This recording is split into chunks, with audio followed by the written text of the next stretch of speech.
Hello! Okay, pag sinabing katipunan, sino agad ang naiisip natin? Siyempre, si Andres Bonifacio.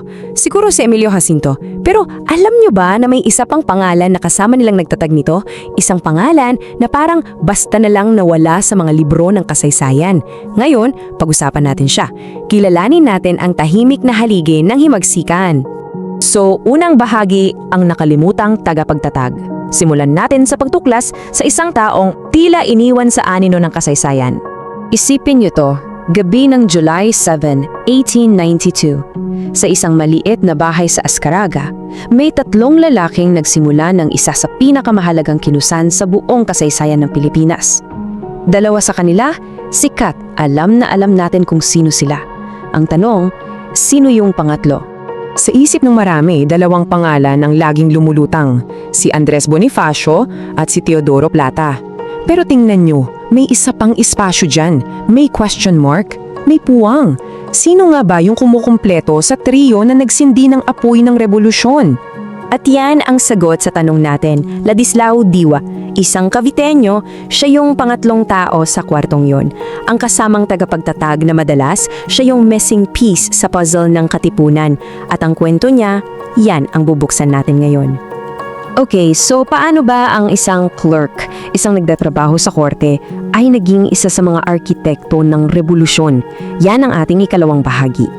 Kasi hindi siya yung typical na revolusyonaryo na iniisip natin. Si Ladislao Diwa, edukado siya, profesional.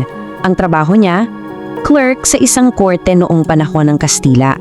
At miyembro rin pala siya ng La Liga Filipina ni Jose Rizal. So anong ibig sabihin yan? Nasa loob mismo siya ng sistema. At dito nagiging interesante. Dahil nasa loob siya, kitang-kita niya first hand yung mga kabulukan at kawalang hustisya.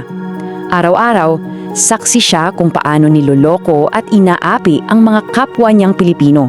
At yun yung naging gasolina sa pagnais niya para sa isang tunay na pagbabago. Ikatlong bahagi, ang utak ng trianggulo. Kasi yung pagnanais niyang yun, hindi lang yun basta galit. Nagbunga yun ng isa sa mga pinakamatalinong strategya ng katipunan. Nung ipinatapon si Rizal sa dapitan, maraming nawalan ng pag-asa. Parang game over na.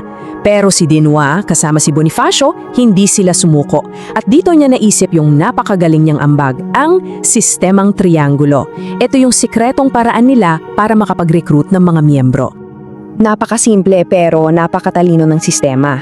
Isipin mo, isang miyembro magre-recruit ng dalawa, pero yung dalawang bago, hindi sila magkakilala.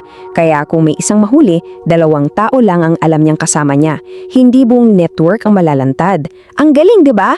Pinoprotektahan nito ang buong samahan habang dahan-dahan itong lumalaki. At ang alias na pinili niya para sa sarili niya?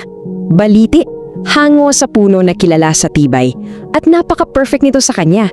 Kasi parang puno ng baliti, yung lakas niya hindi nakikita sa labas. Nasa pagiging matatag nito. Siyempre, tulad ng bawat bayani, yung katatagan niya, sinubok talaga. At dito na tayo sa isa sa pinakamadilim na bahagi ng buhay niya.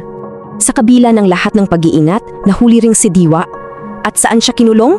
Sa Fort Santiago. Grabe, yun yung lugar kung saan maraming bayani ang nagbusis ng buhay. At doon, naging saksi siya sa tapang nila hanggang sa kanilang huling hininga. Alam nyo, dito madalas nagkakamali ang pananaw natin. Iniisip natin na ang kabayanihan nasusukat lang sa pagkamatay sa labanan.